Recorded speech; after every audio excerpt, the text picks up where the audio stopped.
we need to pay attention to the fundamentals of any market we're invested in, whether it's stocks or fixed income or real estate or whatever. Welcome back to the Massive Passive Cash Flow Podcast. I'm Gary Wilson, your host. I'm so glad to have you back listening to the show or watching nowadays. You can watch it, of course. Of course, it's recorded. So in any case, we have an excellent guest today, Jim Whitesides. And Jim actually taught one of my Monday Night Live classes last night. Last night, of course, being Monday night. And it was an excellent subject, 1031 exchange, but also, there's always people with concerns about the time frame. So, gee, I only got 45 days to identify a property, and I've got 180 to close, and it just becomes more difficult the bigger I get, which I understand is true. But there are alternatives like DSTs, and we're going to talk about that today. Also, we first want to make sure you have the fundamentals. So be ready to take notes. If you're driving, please don't take notes. But we'll have show notes for you, so you can listen to it again later, and you can time mark the spots on the podcast. But in any case, first off, Jim, I just want to say thank you and welcome you aboard to the podcast here. Thank you very much, Gary. It's my pleasure to be here. I'm glad to have the conversation with you today, and looking forward to it. Great. And if you wouldn't mind, I love your background, and I think it's interesting to show people that life takes twists and turns sometimes. You don't anticipate. You're younger, you got it all figured out. I'm going to be a doctor, or I'm going to be an astronaut, I'm going to whatever. And then the next thing you know, you're in your 20s or even in college. Sometimes you realize, gee, you know what? I think I might want to do this instead. So tell us what was it? What were you doing, and what got you into this? If you don't mind sharing that, Sure thing. My career has taken a number of different directions. I started off many years ago, went through the Naval Academy, and graduated, went into the nuclear power program. And for a period of time, I drove submarines for a living. I was the tallest guy in the submarine force at 6'6". When I got out of the service, I built on my energy background by trading energy commodities in the banking sector. And so I traded commodities for a good number of years. And when commodity trading came to an end, I got involved in real estate. And I got my first start in the self-storage sector here in the St. Louis area, built a nice portfolio of self-storage properties, and sold that business in 2017. And that's when I got started with in my first 1031 exchange. And so I learned a lot with my first one, had some good advisors, good advice. And I did kind of a combo. I sold my business, and I did replace it with actual real estate. But fortunately, I learned about DSTs, or Delaware Statutory Trust, and the majority of my 1031 was completed that way. So that's how I got started in DSTs in the 1031 exchange. And I think it's instructive because my experience is as an operator, as a real estate operator. Yeah. Well, I'll tell you what, I was really surprised last night, and pleasantly so, to learn more about DSTs. I'd heard that before, but I've never looked into them.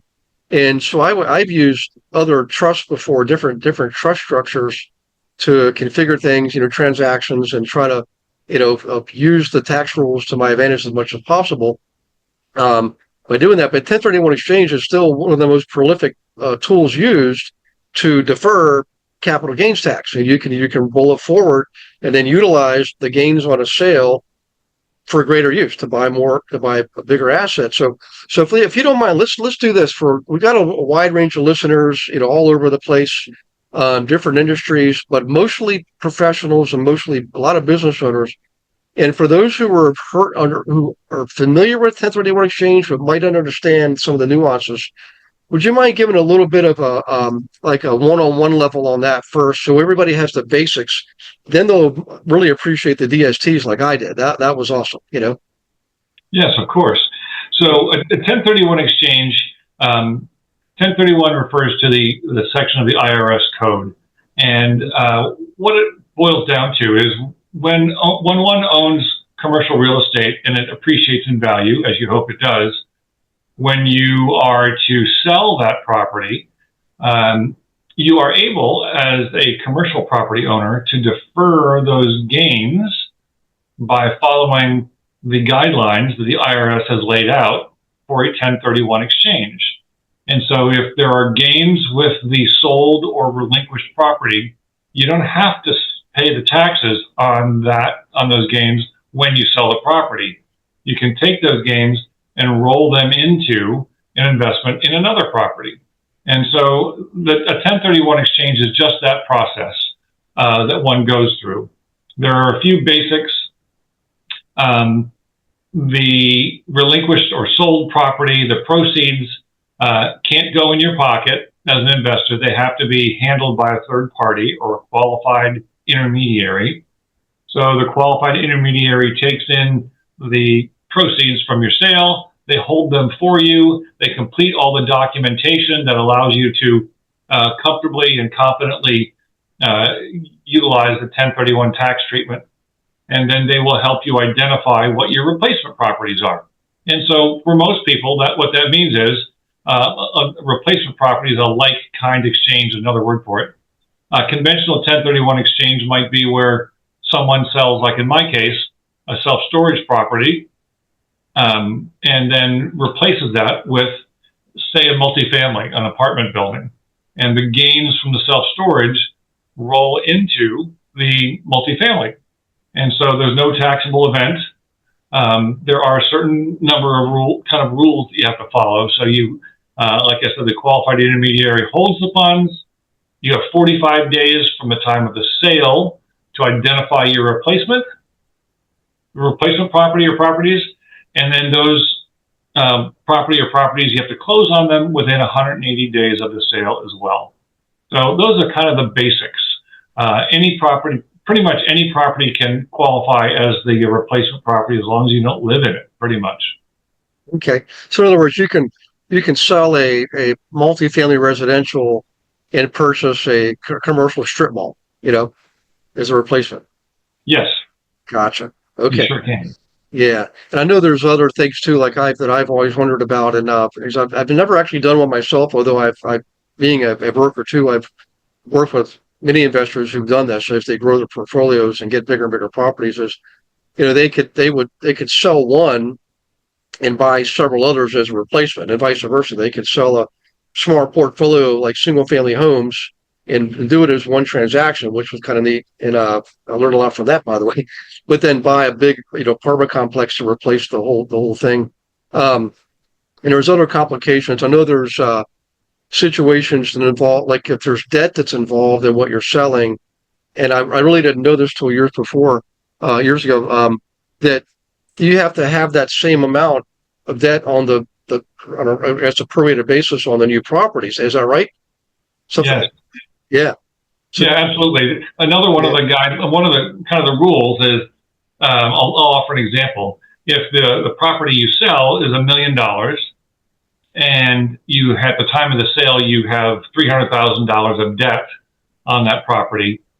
That's, again, the sold or relinquished property. The replacement, in order to do a complete 1031 exchange and defer all the gains, all the recapture, any state taxes and everything, the replacement property, you have to spend all of the $1 million, and you have to replace all $300,000 of debt. So there are the time period limitations, have to identify the replacement in 45 days, close in 180. And in order to defer all the taxes, you have to spend all the money you sold. Now, using that example, if, for example, you were to sell a property for $1 million and your replacement property, you only spent $950,000 on it, then it doesn't nullify the entire 1031 exchange. It just means the difference between $950,000 and $1 million, that portion would be taxable. So there would be a little bit of a tax on the difference. And the same thing goes for the debt too. If you don't replace all the debt, there might be a little bit of tax on that. Yeah. Okay. And what I remember the term boot. There's I guess that there's excess. I don't think it necessarily means like the refrigerators and stoves and things like that. But if you have if you do receive anything in return that's outside the exchange or falls outside the exchange requirements, is that what you're just referring to? You have to pay taxes on that? Yeah. Yes. Yeah. Boot is a general term, and it does refer to either a shortfall of what you spent, or if you don't replace all the debt, And boot is just a general term for anything, any dollar amount that causes you to have to pay a little bit of tax instead of deferring the entire amount. Okay. And the key, one of the other keys is, or in addition to the timeframes, is you do need to use a qualified intermediary, and you just can't. There's things with 1031 exchanges, guys, you just can't budge on. There's no wiggle room. The IRS doesn't make exceptions. It doesn't matter if you're Mother Teresa or Gandhi. Your rules apply to you too. So, Exactly. yep. And you yourself are a qualified intermediary, right? No, I am not, but Okay. it can be an attorney, it can be a CPA. It just has to be an arm's length transaction with someone who can oversee it. Most often, I mean, it can be a title company, that sort of thing, but most often a QI or qualified intermediary is someone who's in that business. That's what they do for a living. And I always recommend, rather than doing it out of convenience, choosing someone, choose someone who's really good at it, who has a lot of experience. It's not an expensive part of the transaction, usually around $1,500 or so, to have a QI hold the funds for you, complete the paperwork, and that sort of thing. Okay. Well, that's not bad at all. And then I guess you could probably just Google qualified intermediary, and there's probably a directory, or in every area they're going to find them. So. Yes, and I'm happy to give referrals on those too. They don't have to be local to you. You'll probably never meet them in person anyways. But there are those that we've worked with, and they're like everything in life. Some are more experienced and better than others. So it's important to have someone that is going to get the situation right. Yeah. Okay. All right. Good. So now let's move forward. I can hear almost the listeners now thinking through their objections. Whenever you learn something new, there's always, well, what about this? What about that? And one of the keys is obviously the time frames. I mean, real estate transactions, boy, how often do they ever actually go exactly as you plan? Almost never. There's wrinkles in the play. So now what's interesting is I've seen probably a third of our transactions on our team close earlier than anticipated, which is really unusual, because my experience when I was in production was something always comes up. The lender needs more time.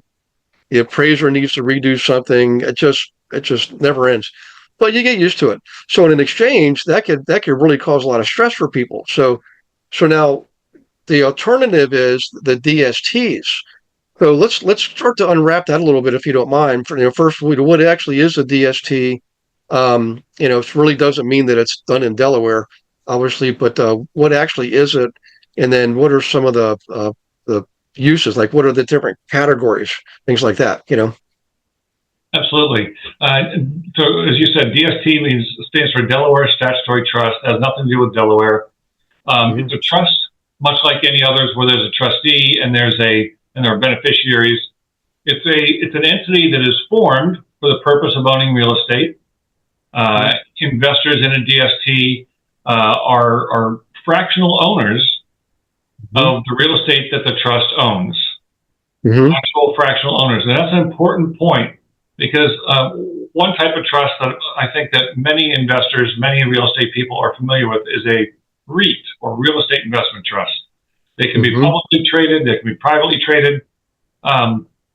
When one purchases or makes an investment, rather, in a REIT, you can think of it like a stock. You're buying shares of the company, okay?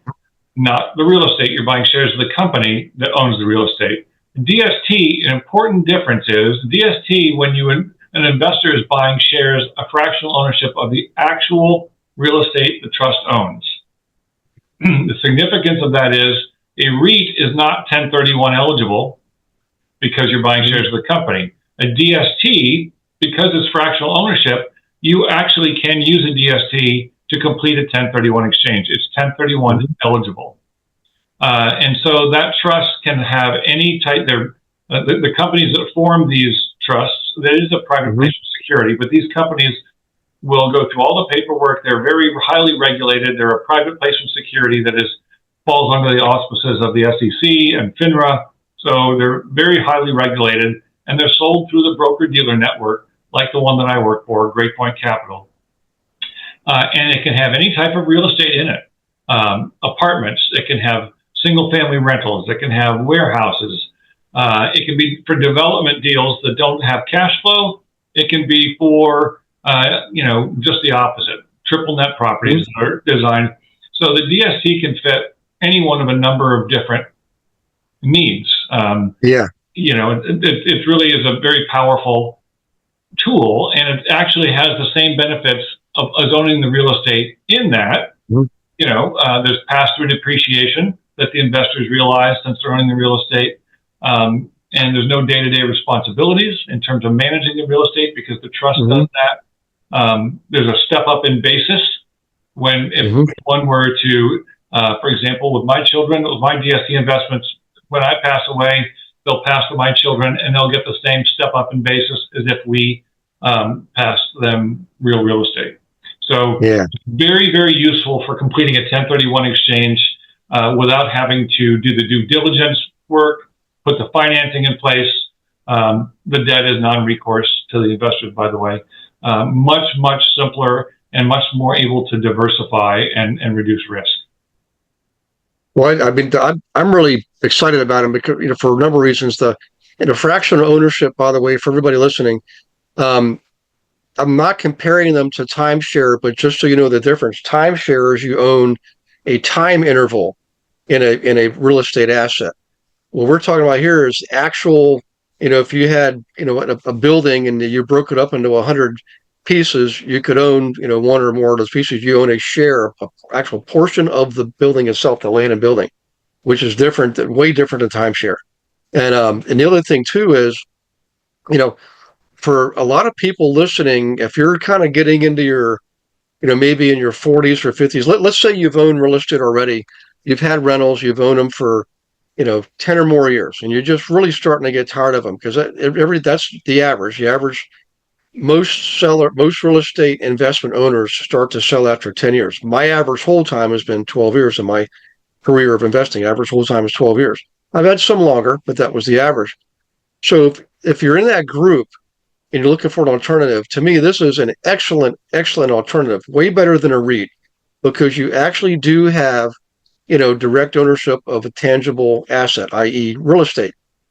But also, if you've owned properties before, what a bear property manager could be. I mean, all the headaches, all the responsibilities, everything, you're at risk for liability. I mean, compliance, it just, I could go on and on and on. I don't want to take up the whole webinar on this, but the reality is the people that are setting up the DSTs, for the most part, are probably pretty good at management. They wouldn't be doing this, And if they've been at it for a while, and you can you can look at them and look at read the story, so to speak, and figure out which ones you think have really the best management. And you're still making money. You're still making pretty good money. And I'm willing to bet you'll probably make as good of money as if you were trying to own them yourself and have your own manager. I've done all that, and I've had a lot of success. This is just way easier. So having said all that, I kind of regurgitate a little bit, Jim. Any thoughts on that or anything? What are some of the, maybe what are some of the downside, if there's any downside of these, anything that people should be aware of when it comes to DSTs, Good question. There's always pros and cons, and you've covered a number of them. I think it enables an investor to be more diversified by geography, by type, non-recourse debt, so you don't have to set the debt up when you get involved with it. Professional management, they are able to determine when the right time to sell or liquidate the property is. You don't have to get involved with any of those things, and it's a real plus. And I think that having the hands off is where most people get to with their investment preferences anyways. Now, that said, there are always downsides, and one of the things that people need to be aware of is that, like any real estate investments, a DST is not particularly liquid. One of the benefits of a REIT is that if it's publicly traded, for example, it's a stock. You can buy and sell anytime. Of course, it has a tax disadvantage there, but with a DST, you need to think of them as a longer-term investment. Usually, in the 3 to 5 year hold is the time frame. So some of them do have liquidity provisions in certain circumstances, illness or death, or some of them will take certain percentage of redemption requests on an annual basis. But for the most part, the biggest thing that people need to be aware of is there is a relative lack of liquidity. Yeah, that's the number one thing I'd point out.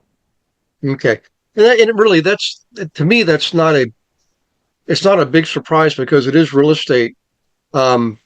And even if you had a building and you owned it outright directly in an LLC or a trust or in your own name, you needed to pull money out. Yeah, you could borrow against it, and you could also sell it. But both of those activities generally take a little while. Even if you had a standing business line of credit against a property, you had one point had to go through the effort to get that set up. It's not like you call a bank and they give it to you instantly. They're going to do due diligence.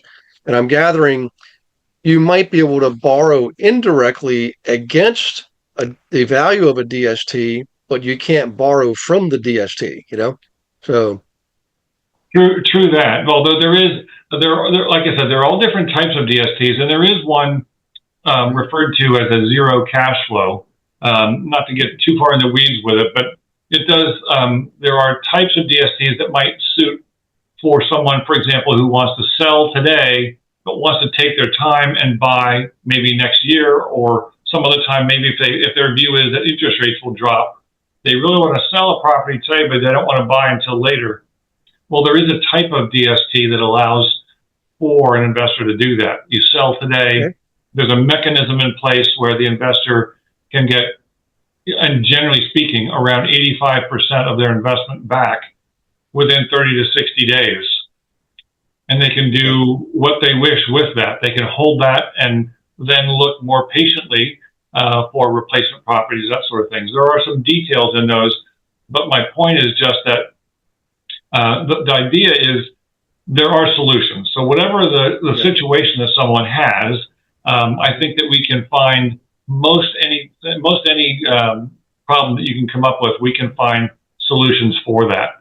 And that's a common one too. When the objection is either there's no liquidity or the strict timelines of the 1031 exchange, we have this type of DST which allows for someone to sell their property today, and then perhaps they need a longer runway to close on their replacement property. Well, this type of DST can bridge that gap. Okay. Well, that sounds pretty good. They're getting better and better. It's only been 24 hours since I've learned about it. Well, let's talk about the fact that DSTs generally, the creators of the DSTs are usually pretty good at some sector. They really like self-storage, or they really are great at multifamily, or they're really good at retail or office, something like that. So the DSTs generally, they do specialize in one particular sector of real estate, of the industry. Is that the norm, or yeah? Yeah, that's most often the case. Some of the largest companies do have are fairly diversified in their offerings, and they'll cover a number of different sectors. But for the most part, you're correct. They will have a strategy. They're really good at, for example, a simple strategy would be they acquire individual triple net properties that are owned by, say, mom and pop. They buy them individually. They roll them up into a portfolio, operate them for a period of time, and then their exit strategy is to sell that group of individual properties to a REIT or someone else that likes to buy big groups and doesn't want to buy them individually. So they'll have a strategy like that, and they'll be very good at evaluating not only triple net properties, but they're very good at evaluating which triple net properties, because all Dollar Generals are not created the same. And there is a benefit to owning a piece of 15 or 20 triple net properties instead of saying, I'm going to pick this one Dollar General in a small town near me, and I'm going to own it myself. Why do I need someone else? Well, there are reasons. And so you're right. Most of them have experience in a particular sector. They either develop them, or they buy them well, or they have a particularly strong relationships when it comes time to liquidate, because it's a whole process, right? They know who to sell to. Well, I tell you what, I really like the sector specialization because geographically they're probably in multiple geographic areas. So if one area, like say I'm not I'm going to pick on a town. Let's say Lafayette, Indiana. And it's a great you know tertiary city, just like Fort Wayne is. But let's say the college there, whatever, folded up, and that would never happen. I've never seen a college actually close, but let's say it did. That could affect the area. So a Dollar General might have a lower profit margin than before when the college was there, that kind of thing. So, but are there other DSTs that maybe are specific to an MSA, like they really like Atlanta or Chattanooga or Birmingham, Alabama? That's just, I mean, places that for the foreseeable future look like they're really just going to keep growing. Are there ones that are more geographic specific? Yes, there are. Okay. Not maybe they may not necessarily be focused on one MSA, but Mhm. it is quite common in today's marketplace. For example, everyone knows there's a housing shortage. Everyone knows that there were plenty of apartment buildings for a while, and then it was all stopped, and so there's a shortage of apartments. And there are other trends like the migration of people to the south and southeast. So as a result of all those trends, a lot of times these companies will have the data to do the work that says we need to be acquiring or developing multifamilies, for example, in the southeast because people are moving there. They're undersupplied. We know what rents are compared to home prices. So they will definitely be able to use big data, if you will, to hone in on certain geographies. So some sectors are going to do well in some geographies, and maybe they do a little bit less well in others. So it is Yeah. important to consider geographic specialization too. So good question. Okay. All right.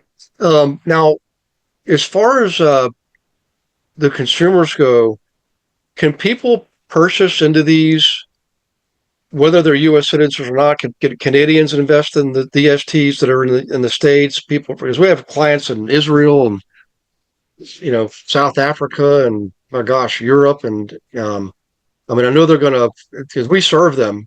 But DSTs, I can't imagine why they wouldn't want to be part of this too. Right. Well, that's another thing that's a good question to ask because DSTs are securities and they're issued by companies that are in the real estate business. And DSTs are good for 1031 exchanges. Now, if you have an entity that doesn't pay taxes in the US, a DST may not be right for them. But the company that issues that DST also issues and makes available investments that are virtually identical to the DST, which is for the 1031 market, but they make them for cash investors. So there are real estate based investments for cash investors as well. There are real estate based investments that are targeted for people that have cash balances. Maybe you're not buying real estate right now. Maybe you're holding cash, but there are securities issued by these same companies that are developing real estate.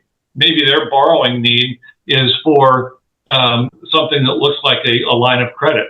Well, they issue securities to investors like you and I, and like the people who want to earn 8, 9, maybe 10% on a quarterly paid 2-year note that they use, and they cycle it in and out as they're buying or building real estate. So there are solutions in the securities space for all the above. Whether you have a 1031 exchange, or you have a cash investment that's in your IRA or 401k or something else, or whether you just have literal cash that you want to do better with than CDs and that sort of thing. There are real estate based securities for really the whole gamut. Yeah. Okay.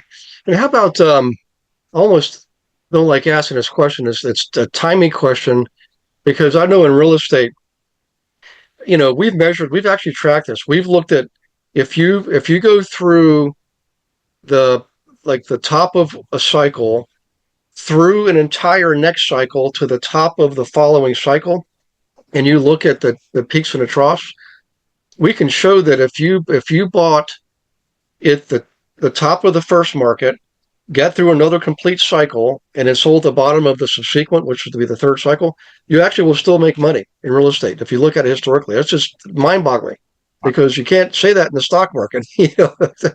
But but as far as are there better times? I mean, historically, if you look back, are there better times to be getting into to certain sectors that DSTs might be like? In other words, I guess it's the same question whether it's in a DST or not. Is if you look right now, clearly we need housing, so probably multifamily is a great place to, especially development, I would think. But is timing ever a consideration in this?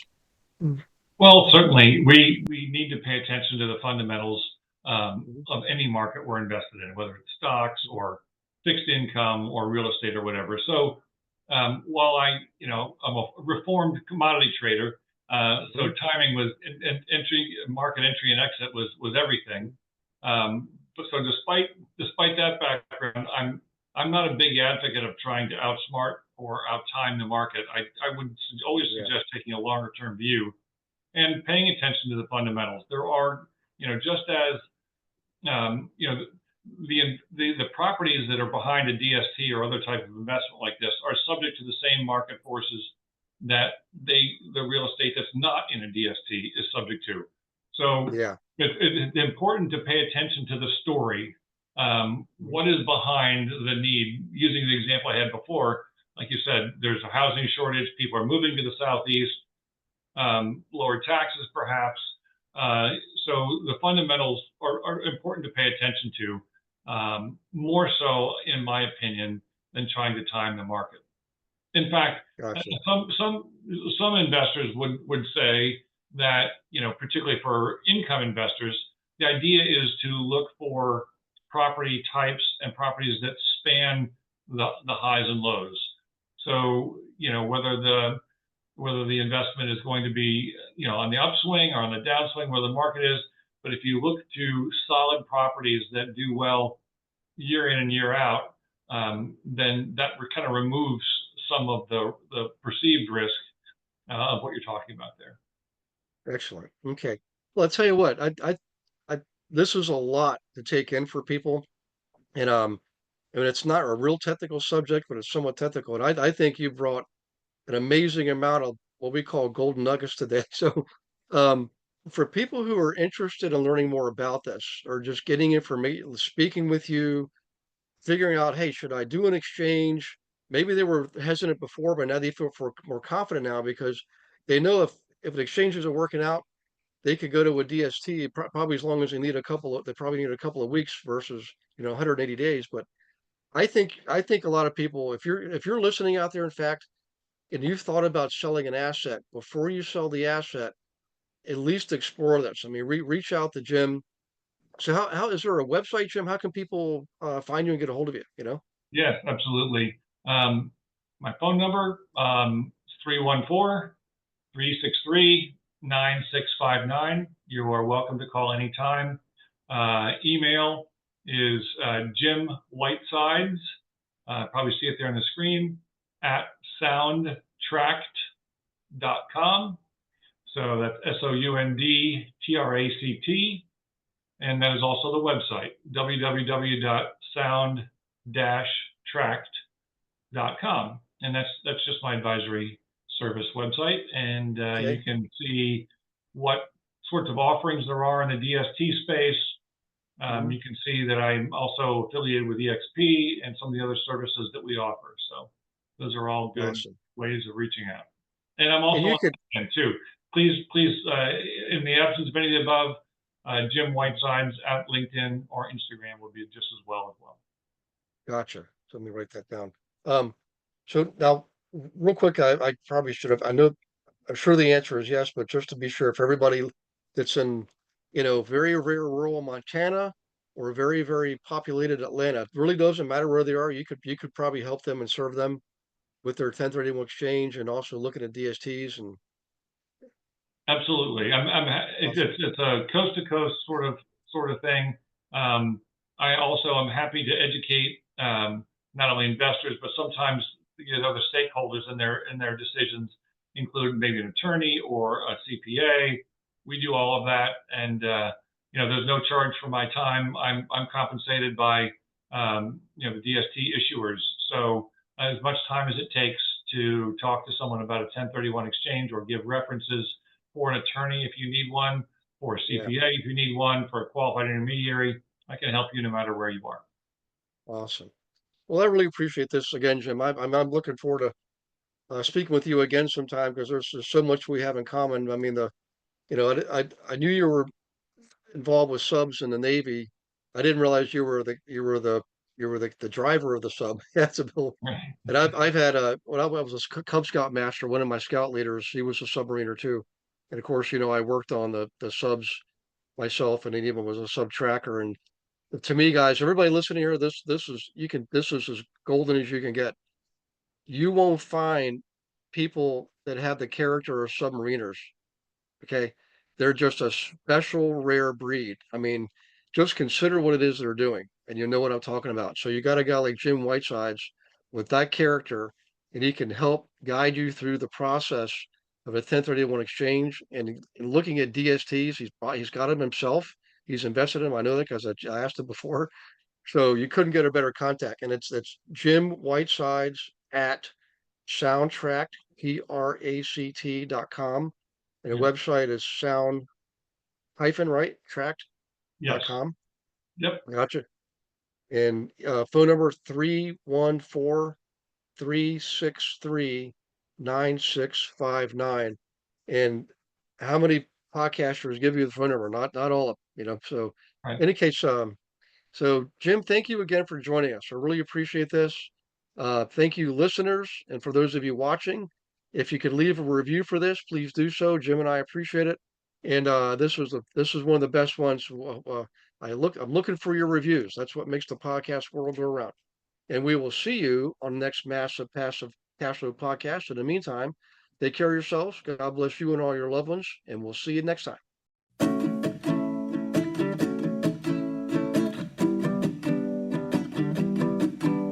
Thanks for listening to this episode of Massive Passive Cash Flow. Be sure to go to realestatewithgarywilson.com to join our community and start building wealth today.